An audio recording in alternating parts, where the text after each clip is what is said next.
But you got the Raiders chant. Give us a Raiders. Hey. Raiders!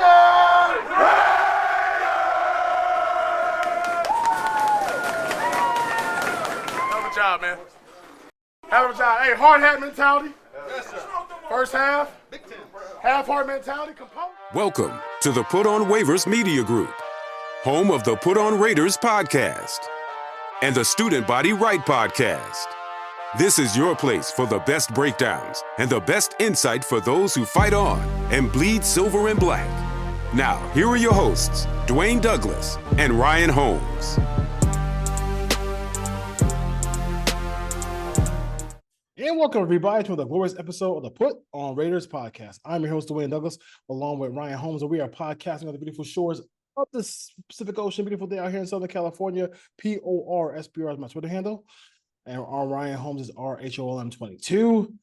The Raiders come through with a huge victory here. I went as far as calling it kind of a signature victory for Antonio Pierce, because you go into a game like that, you're 8-point dogs on the road against a team that was in the AFC Championship game last year, and they found a way to win. And they kept on, in video games we call when you go to the same play over and over again, spamming.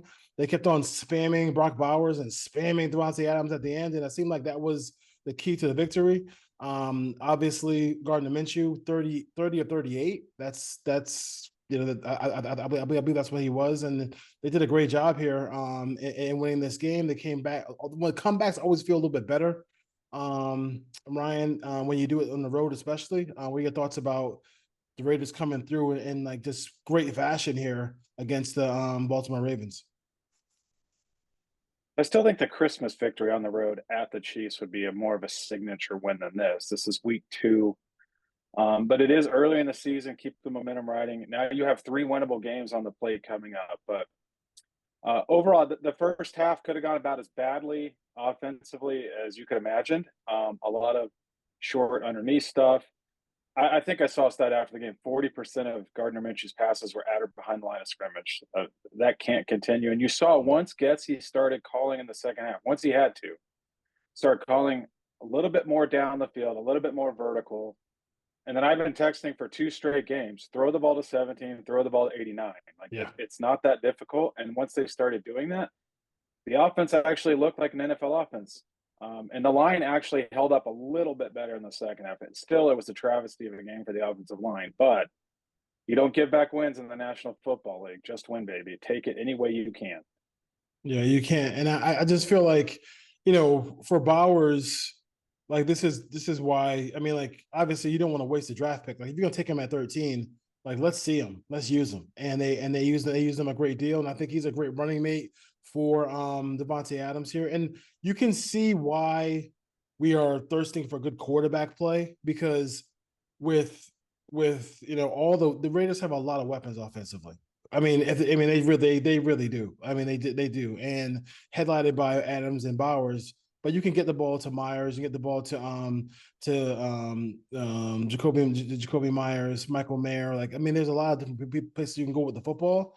And it was good to see that they actually kind of threw the football down the field a little bit. I think we were, who knew who I'm not sure if it got really bad, really, really bad, if they would have made a change at quarterback. But I think this definitely kind of solidifies the quarterback position for this team for a minute now. I think the whispers about AOC coming in are far gone now, because this was a big win, for Gardner Minshew, for Antonio Pierce.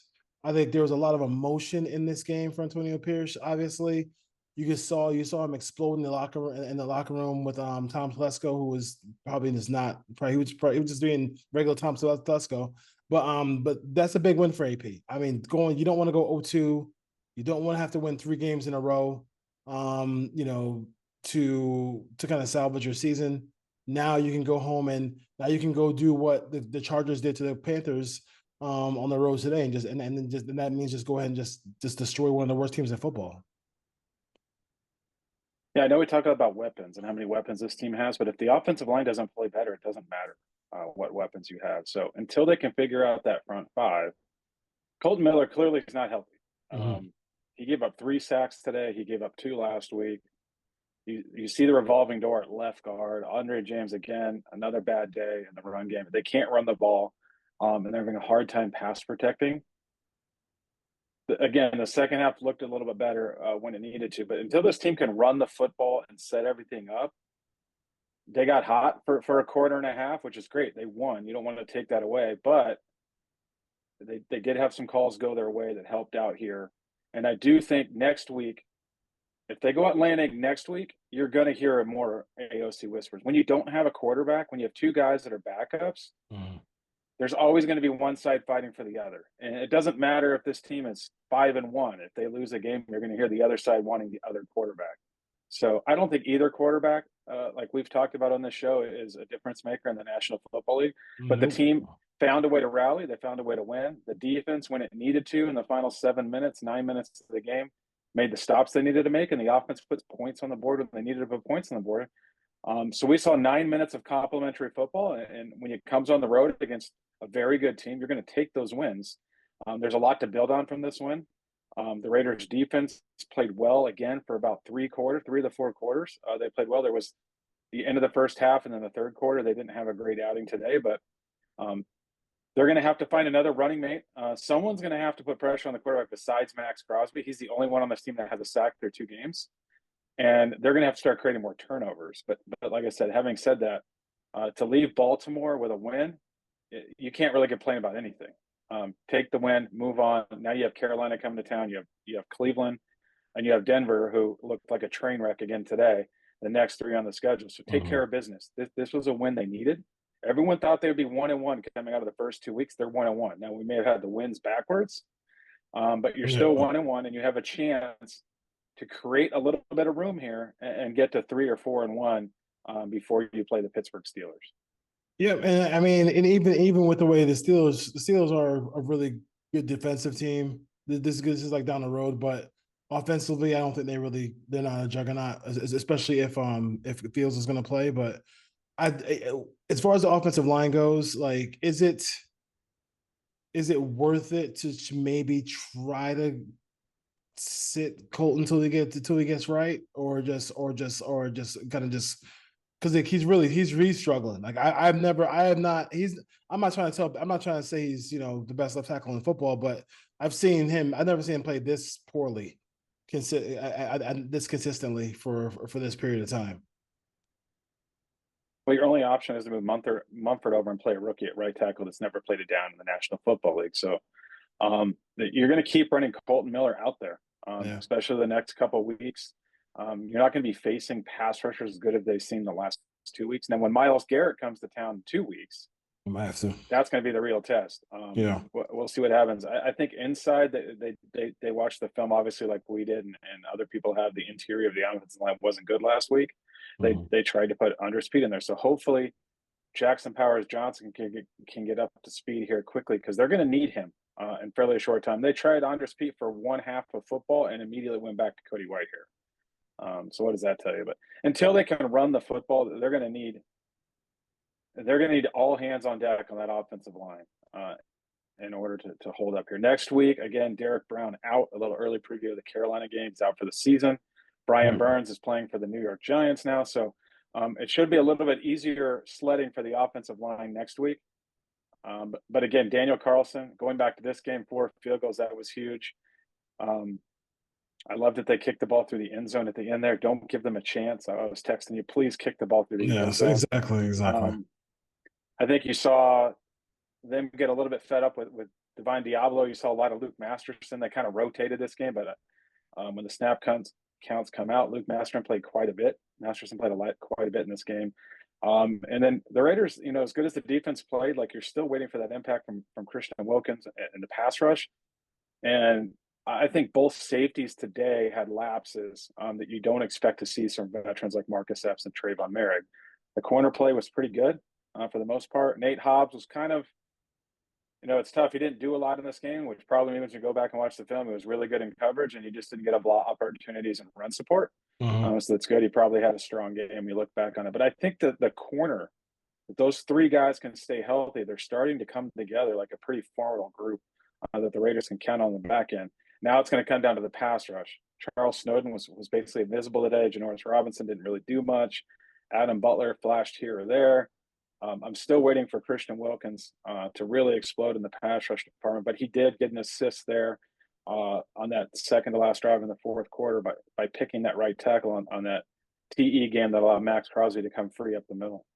Yeah, I mean, yeah, and I thought that was like it's hard in football to make a clutch play defensively because they just don't want they just don't let you with all the rules. But I thought that when the Raiders tied the game and then the Ravens had the football, that first play, the T stunt you just talked about was just 2 seconds. As soon as Lamar looked up from catching the snap, it was a sack.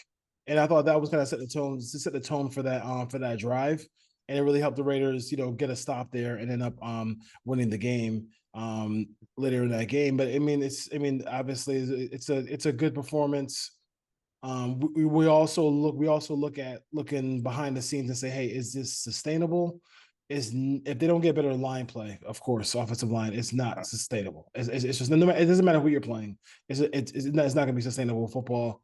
But if they're able to to get some semblance of a running game, that would be cool. But like right now, they're struggling right now to do that. I mean, Zamir White had 9 carries for 24 yards. That's definitely not good enough.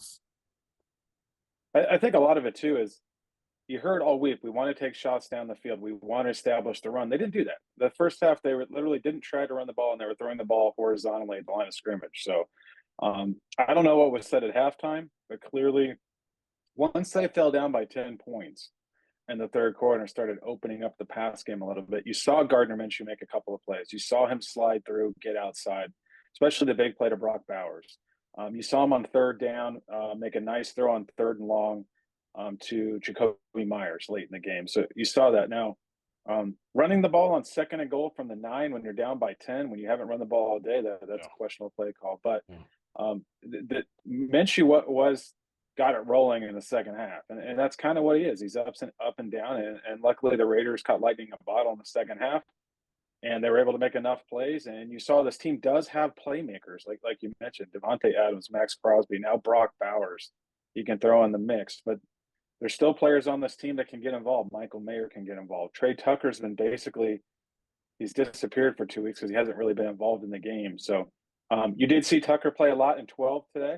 I did notice he was out there with Adams, so he was eating a little bit into Myers' snaps there. But the Raiders do have good enough talent outside. If they start running the ball and they can do a little bit more play action, this team can put up weeks like this where it's, mid to high 20s, maybe occasionally sneak over that 30-point a game bar.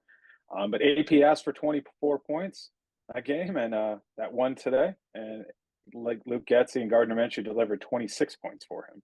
Yeah, and I think also too. I don't know. I think it was more. I don't think it was more so by design, but I thought it was more like he moved the pocket a little bit, and I think that just opened up a whole different world for Gardner Minshew. I think last week we were calling for some of that, so that was good to see. I'm not sure what we're doing on special teams with Abdullah. I know that's one of your favorite things. Seeing Abdullah do kickoff returns. But I'm not sure what they're doing there. But you have speedsters on the roster. Yeah, there was a guy in the preseason that was pretty electric. Yeah, seriously. Like if you're not going to use Tyreek McAllister to return kicks or punts, why is he on the team? Yeah, exactly. You're not going to use him as a wide receiver. You're going to use him as a gadget guy and a returner.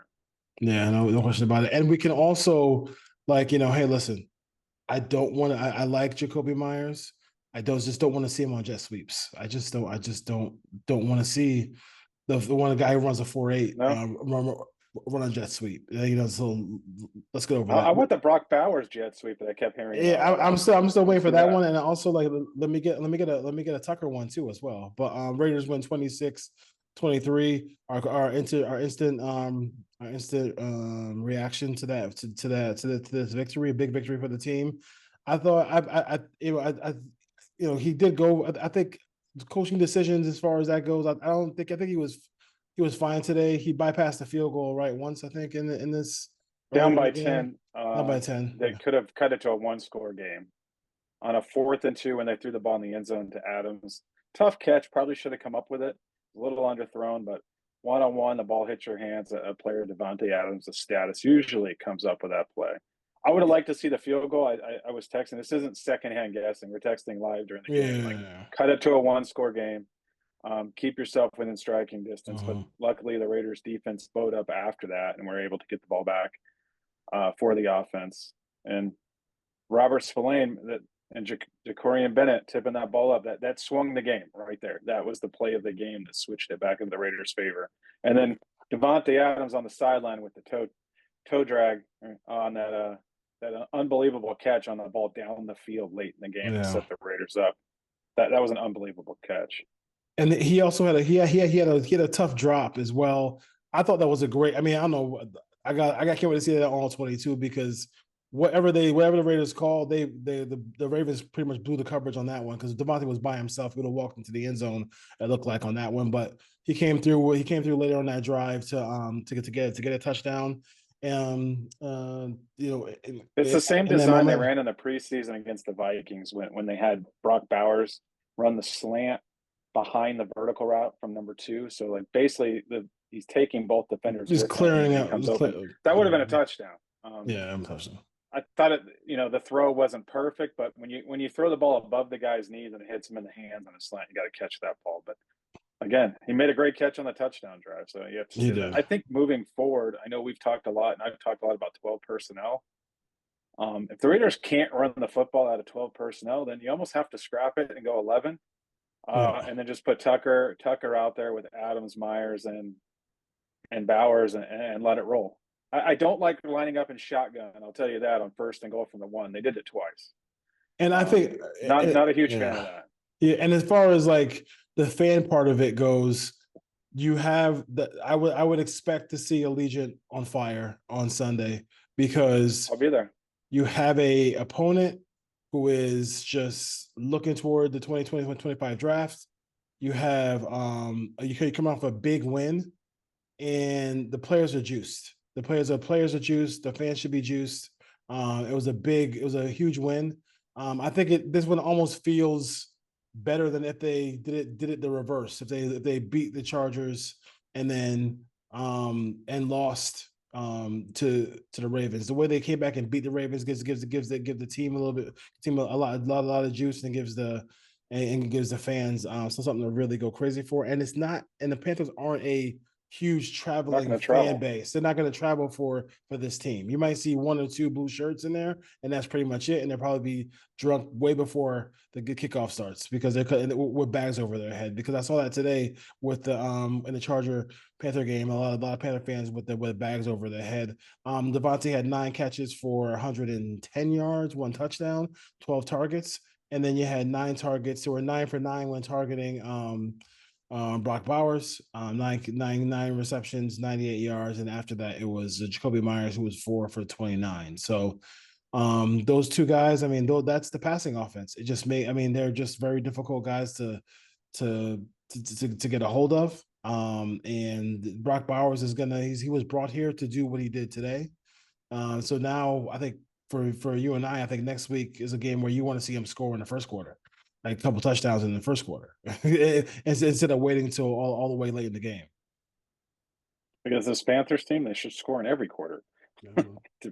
But I mean, just looking at the Panthers today, Bryce, you think Gardner Minshew in the first half wasn't throwing the ball down the field? Bryce Young today went 18 of 26 for 84 yards and interception. Completed 18 passes for 84 yards. And the Chargers ran the ball for 219 yards against this defense. So next week, the Raiders should get the running game rolling. The defense should be fired up. This should be a game. If this team is real for this year, if they want to make any noise and make a push to the playoffs, this is a game they don't have to win. They need to dominate this game next week. I want to see build the momentum off of this win. Yeah, I mean, I want to see what I think the Cardinals today destroyed the Rams, and they like midway through the third quarter, they just started sitting everybody.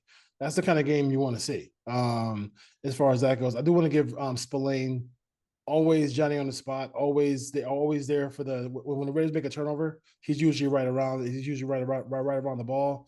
Good job getting interception, getting the ball back for the Raider offense.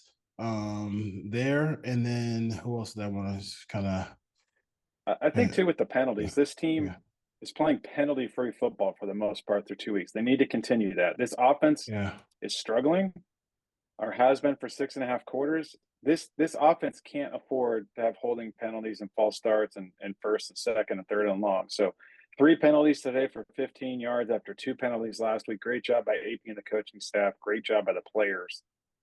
They need to keep playing that kind of football in order to win these games. And I think they're going to have a nice run here. I think they're set up great to be able to put up 3 or 4 wins in a row here, obviously counting today, and set themselves up going into October through the first quarter of the season. Hopefully at 3-1, 4-1 going into as we move into the middle of October. 4-1 changes, and it involves I mean, I think back to the penalties real quick. I think since AP's taken over, they've been pretty good with penalties. As far I can't remember really any like really egregious games with penalties since he's taken over. But if they hit 4-1 before they hit that stretch of games that we keep talking about, that's something where I mean that's they would have a realistic chance of doing what they want to do as far as being a team that's not just in the hunt but a legitimate playoff contender. Like because if we can go 500 in some of that stretch, then you're talking. But they got to get to that's the cart before the horse. They got to get to 4-1 first. They got to. I mean, I think the Cleveland game is a toss up because I think Cleveland is very talented and very physical, and they're kind of almost a mirror image of the Raiders, right? They kind of struggle on offense, but they have a really good defense. So we'll see. We'll see what the Browns do going up to that game. But this week here, this should be when we do the preview show later this week. This should be the easiest preview show ever in the world because it should just be the Raiders, 35-10. Not even 10, 35-6, because the Panthers have not scored a touchdown, and the Panthers they haven't had a lead in the game in 272 days. I saw a stat on there on that game they played today, so they're in a bad place. And I don't know. I mean, like, listen, Canales has been. You want to be a head coach in the National Football League. Sometimes you're not going to get a good roster. He doesn't have a good roster, and he has to come up with something this week. I don't know. I think this defense is the way they played in the first half. I just feel like if they can just get the offense on the same page in the first half with them, that they can really put themselves in a greater place against some of these teams. Yeah, once Malcolm Koonce comes back, and hopefully that's sooner rather than later, this team is built to play with a lead defensively with a pass rush and secondary. They're not built to be in these slugfests and try to stop the run over 4 quarters. So yeah, that's going to be important. I'm just looking at the schedule because we don't say the P word on this show unless the team's 500 or better. Now that they're 1-1, we can say the P word. Mm-hmm. Not that we're predicting that, but this is the schedule coming up: Panthers at home, Browns at home, Broncos on the road, who scored, I don't know, 6 points today. Steelers at home. The Rams are 0-2, and they look, a lot of pundits had them going to the playoffs. They haven't looked good. Before you play Kansas City, and then obviously you get into that stretch with Kansas City Bengals. But over the next 1, 2, 3, 4, 5 weeks, the Raiders should win 3 or 4 of those games. And if you told me that they were going to win all 5, I wouldn't say you were crazy, but it's going to come down to you can't turn the ball over. Mm-hmm. You can't make bad decisions like Gardner Minshew did in the first half. If this team protects the football and they stay healthy over the next 5 or 6 weeks, it's going to set them up for a chance to make a run. We'll say that with the middle to the back half of that schedule. We're not predicting that. I still think this is an 8 or 9 win team as we talked about. But we're going to celebrate victories, especially on the road at 10 a.m. 100% on the East Coast against a playoff caliber team. And this is what separates the Raiders, and this is what we've talked about on the show for 3 or 4 years or however long we've been doing this. The Raiders seem to lose the games they should win, and they find a way to win games that they shouldn't win. Yeah. The good teams win the games they're supposed to win, which is what the Raiders have on their schedule coming up over the next couple of weeks. And then if you split the other games, even if you don't win a majority of the other games, that's how you become a playoff team. So now this team has to take care of business. Mm-hmm. They have to beat the Panthers. They have to beat the Browns. They have to beat the Broncos. They have to challenge, if not beat, the Steelers. They have to go on the road to SoFi and beat the Rams with the way the Rams are playing right now. Yeah, so the Rams are banged up. So the Rams, their whole offense is missing right now. So That would make quite a game in Allegiant Stadium on October 27th when the Chiefs come to town. If the Raiders can rip off 4 or 5 here over the next 6 games.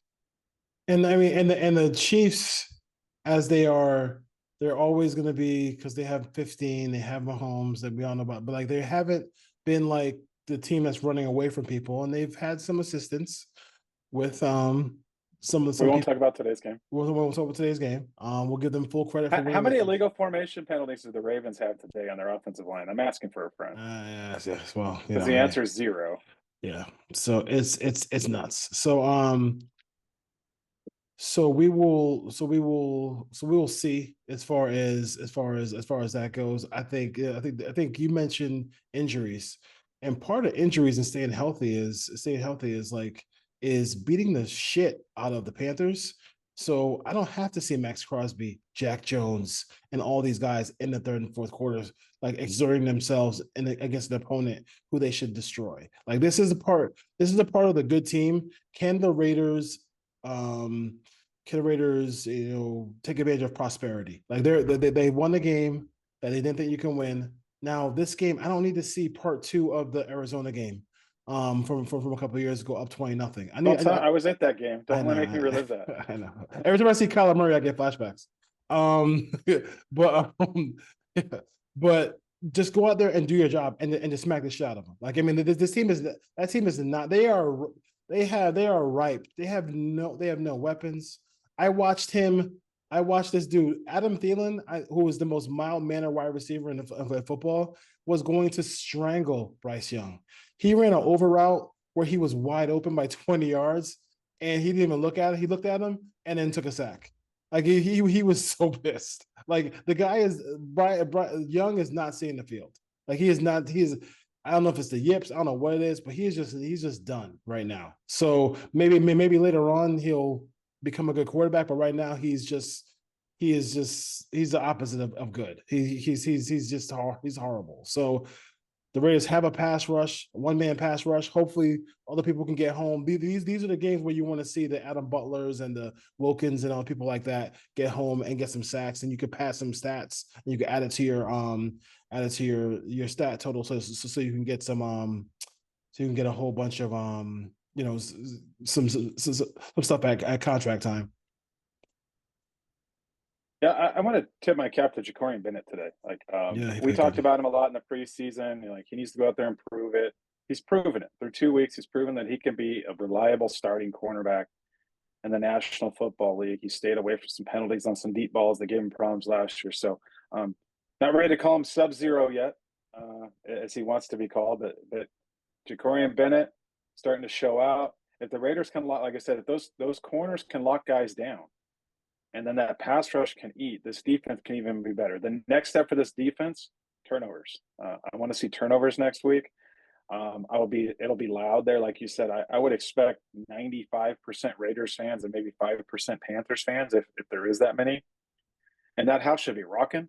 Allegiant Stadium should be electric next weekend. Yep. And by the third quarter, hopefully the game's in hand. And we'll see. But it's a National Football League any given Sunday. I'm sure Ravens fans were thinking the same thing today. Oh, here come the Raiders. But the Raiders have the Ravens number. Like, they've beaten them pretty consistently over the last 5 or 6 years. A lot. Yeah, they beat them a lot. So yeah. So it's interesting to see we'll see what happens. I mean, there's no words to really describe the feeling that the Raiders players must have today. I know that Max Crosby put out the cigars are back. Are they back? Were they back in it? They broke out the cigars. Oh God! I understood it last year. Yeah, this year's a little too much. Week two. And then Max Crosby had the Kobe Bryant, in the Olympics, picture today. Did you see what he said after the game? I'd love to hear what he said after the game. What did he say? Crosby basically said, everyone was talking a lot of stuff about him last week. Basically, he was referring to all the tweets about how Joe Wall dominated and all that. And he said, I took it personal. So he went a little Michael Jordan too, basically, calling out the media and PFF and all the tweeters. And I would say this keep tweeting that stuff, because Max Crosby eats that up, and then he goes out on the field. He was a menace today. Yeah, and my thing is this is like it's just like it's he's I mean non-quarterback. Even with quarterbacks, he's in the top 10 and he's top 5 without quarterback. So he might be. I mean, he's a great player. And it was only like people were acting like the Joe Alt stuff was like they were lined up the whole game against each other and he shut them out. Like it was 9 snaps, 10 snaps, like 11. I mean, let's And the just ball was coming out in the flat and a yeah. second and a half. Let's Like just no let's one's just making the play there. yeah. Let's just calm down. Just calm down. Like I think the Chargers have 2 good tackles for the future. Leave it at that. I mean, everybody has to be so in the moment and talk about somebody dominated somebody. It drives me crazy. All right. It's Twitter. Come on. Or, sorry, it's X. It's Twitter. I'm not gonna call it X. It's stupid. Anything else about this game? I mean, we also had Carlson was 4 for 4 with a 53-yarder. Light work for him, as always. And you got Sapling with a 7 tackles. Crosby 4 tackles, only 2 sacks and 4 tackles for loss. A typical day at the office for him. And a pass defended. Man, let's see. Look at the quarterback hits column.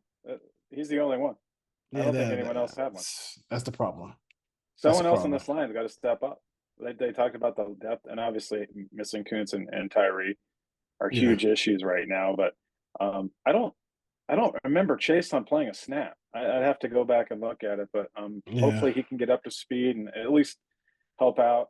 I'm hoping Max Crosby played 100% of snaps for the second week in a row. I'm hoping that's not the issue next week. Yeah, he needs a little bit of rest. Yeah, I think Spillane is definitely an anchor in that linebacking core, but I think that number 5 spot with Diablo is a spot that's open. It's if somebody is willing to come take that, I think the Raiders would gladly give somebody an opportunity to take that spot because Diablo is like, I mean, that missed tackle in the open field was brutal, and he's not a. Like, Spillane makes game-changing plays. Like, say what you want about Robert Spillane, he makes game-changing. I did not realize that this was the player the Raiders were getting in free agency when they signed him out of Pittsburgh from Pittsburgh. But he has been fantastic, so I give him a lot of credit for that. But you always want to improve, even when you win games. And I don't see Diablo being a guy who is going to be starting for long if he can't start making plays. No, on the list of players that need to get their contracts extended, he's sliding down that list. Obviously, Spillane needs to be re-signed. Nate Hobbs needs to be re-signed. Trayvon Merrick, for a reasonable number, should be re-signed. Diablo, at this point, with all the linebackers they have on this roster, like he needs to step his game up, or he's going to start losing even more snaps. And then at that point, you don't re-sign him; you let him go in free agency. So it's time. Diablo needs to step up the next 3 or 4 weeks. As Tommy Eichenberg gets his feet under him, obviously Luke Masterson's been in the system. Those guys are going to start taking snaps away from him. So the pressure is on Devon Diablo right now to start making an impact. Yeah, no question about it. And also next week, I just want to see, like, you got Tucker, you got Turner. I got Bowers. Just let me see somebody else on the jet sweep action. Please, Luke Getsy, please. They ran reverse to Turner for 2 yards. Come on. There you go. So I guess. And every time they get to me at midfield, let's take the whatever play sheet that Luke Getsy has that says cute play, reverse, throwback screen. Just throw that away and run a normal play. And let's try to keep moving the ball down the field. Like this horizontal, side to side, that it's not working. You got to back these guys off. So I'd love to see what the all-22 looks like first half versus second half. We'll get a look at that hopefully tomorrow. And kind of see where the safeties are playing for other teams, because they had to back those guys up eventually. And once that happens, you saw what Brock Bowers can do. You can't cover this guy one-on-one. They tried to cover him with Marlon Humphrey a couple times, and then obviously against zone, he can be a handful, breaking tackles, coming back on the scramble drill, and then obviously that's only going to open up for Devontae. So once both those guys, like you mentioned, start eating together, you have to pick your poison. And what do you do? And then all of a sudden, then it's a big play in the fourth quarter. Teams are doubling those guys, or that's where the attention is. There's Jacoby Myers for a 12-yard gain over the middle. So there's a reason why we've been talking about for the last 2 weeks, feed 17, feed 89, because that's what's going to open everything up right now. Yep, no question about it. Raiders win 26-23. In Baltimore. Tomorrow's Victory Monday. Tomorrow's Victory Monday. And listen, I needed that. Yeah, AP can wear whatever he wants during games. It's fine. I had a couple of friends at that game. I don't know how he survived that game because it was hot as hell. With those sweatshirts in the middle in his heat. Last week it was hot too, so he'll get back to the friendly confines of Allegiant. He can wear whatever he wants as far as that is. But a great win. Cool to see Brock Bowers with the ZL and the Raiders in the locker room. So because he had a huge game. So keep spamming those guys. Keep giving them the football, and everything else will open up for everybody else as far as the Raider offense is. All right, Ryan. We'll see you later in the week. It should be good. Should be a beautiful all 22 review this week. Should be a nice not one. from the first half. Second half. What was the first half? The first half doesn't count. I don't know. Unfortunately, the first half does count. But defensively, did a good job in the first half. But then obviously the offense took over in the fourth quarter. All right, Raider Nation, you got one. Be happy. Let's go. See you next time. Go Raiders. But just win, baby.